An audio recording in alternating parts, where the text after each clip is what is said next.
Hey, I'm here to give you a tour of Google Sites. Google Sites can be used for student projects, class sites, professional sites, and more. You can embed documents, videos, polls, links, and slides easily. Everything autosaves, and you can undo anything, so you really can't break this.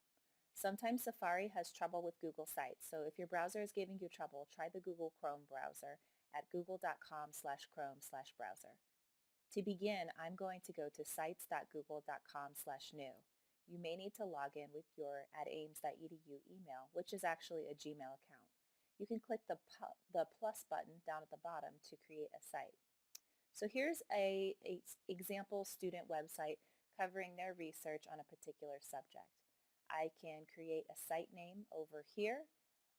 I can play with themes over here.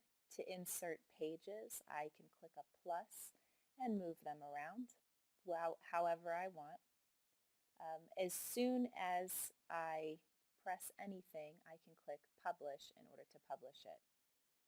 As you can see, if I double click, I can add images or anything from Google Drive or text or uploads or embedding. Anything that I create can be shrunk or expanded as much as I want. As soon as you create anything, a preview button does show up right here. If you want to share with others, you can click that little plus button right there. And my settings are created so that anyone can find and view my web page. I think that's easier because that means students do not have to have a specific sign-in code, or they don't have to be signed into their email addresses in order to get into my website. So all I have to do is copy the published site link, and I can copy that link and put it in my course shell. So pretty simple. Oh, and the site will show up in your Google Drive whether or not you publish it. It's just like a rough draft. It's something you're working on. It will show up in your Google Drive. For images, any images, you don't have to download images from the internet and then upload.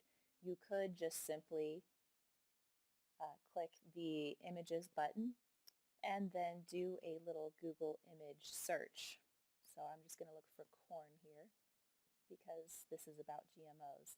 And I can double click on any of these pictures, find out where they came from, and select them to insert them straight into my site. You can also see that you can click or you can create links. So you can see this underlined portion is actually a link to the article that the student was posting. So the next page has a video.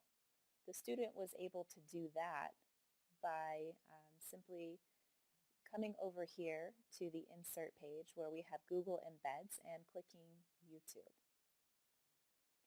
The student also has a poll. So they created a poll down here in Forms, and then they were able to add it right into their website right here. So pretty cool. As you can see over here, we have a lot of embeds: YouTube, calendar, maps, docs, slides, sheets, all of that good stuff. I want to show you what that looks like in another website. So this site was created to be interactive. Actually, I'm going to go to the published site. This site was created to be interactive for my Humanity 123 students. And it was kind of meant to immerse them in the time period. So I wanted music, which I have here. I've got a link to music there. And I wanted a map that they could walk around in. And these maps, by the way, are at google.com/mymaps, and you can create all sorts of pins. Within those pins, you can create images, and you can create links. So I added links to the Street View images so that they could, quote unquote, walk around just for fun. Down here, I have embedded a document. So students can read the text right on the page, or they can open it over here in a new tab and comment on it if you give them permission. One thing to note here is that I had to make sure that the document was already shared with anyone who had the link.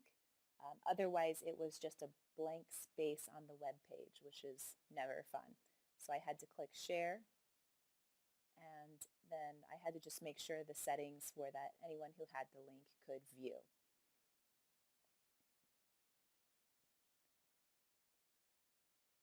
I have one more page that I want to show you because you can also do the same thing that you can with Google Docs except for with slides. So I was able to insert Google Slides, so that's like a PowerPoint basically, and students were able to open the slides and copy and paste anything I asked them to into their particular slide. So you can see an example slide here, and they're giving a picture of an example satire.